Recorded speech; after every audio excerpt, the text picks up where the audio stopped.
একটা গ্রামে থাকত হরিদাস নামে এক কাঠুরি।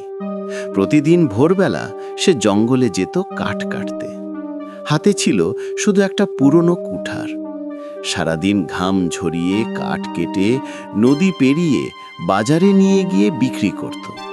তবু সংসারে অভাব যেত না। একদিন কাঠ কাটতে কাটতে হরিদাসের কুঠারটা নদীতে পড়ে গেল। সে বসে কাঁদতে লাগলো, হায় হায়, এই কুঠারটাই তো আমার রুধির রাস্তা ছিল, এখন সংসার চলবে কিভাবে?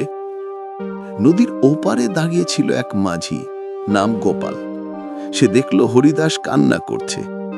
গোপাল নৌকা বেয়ে এপারে এসে বলল, ভাই, কাঁদছো কেন? হরিদাস সব ঘটনা খুলে বলল। গোপাল একটু হেসে বলল, শোনো, আমারও অবস্থা তোমার মতোই। নৌকা নিয়ে সারাদিন লোকজন পার করি, কখনো ভাড়া পাই, কখনো পাই না। কিন্তু একটা জিনিস আমি শিখেছি, হারিয়ে গেলে কাঁদলে সমাধান হয় না, চেষ্টা করলে সমাধান হয়। তারপর গোপাল নৌকা নিয়ে জলে নামলো। অনেকক্ষণ খুঁজে শেষমেশ হরিদাসের পুরনো কুঠারটা খুঁজে দিল। হরিদাস খুশি হয়ে কাঁদতে কাঁদতে মাঝির হাত ধরল। ভাই, তুমি আমার জীবন বাঁচালে। গোপাল শান্ত গলায় বলল, আমরা সবাই এই নদীর মতোই, কখনো ঢেউ ওঠে, কখনো শান্ত থাকে। অভাব আসবেই, হারানো আসবেই, কিন্তু থেমে গেলে চলবে না। চেষ্টা করলে আবারও ফিরে পাওয়া যায়।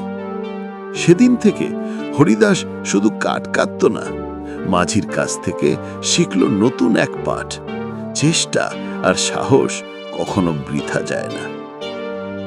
শেষের মেসেজ, বন্ধুরা, জীবনেও অনেক সময় আমরা হরিদাসের মতো হারিয়ে ফেলি আমাদের কুঠার। সেটা কাজ হতে পারে, সুযোগ হতে পারে, অথবা আশা হতে পারে। কিন্তু মনে রাখবেন, গোপালের মতো চেষ্টা করলে আবারও ফিরে পাওয়া যায়। তাই হাল ছাড়বেন না, কারণ থেমে গেলে নদীর মতো জীবনও থেমে যাবে।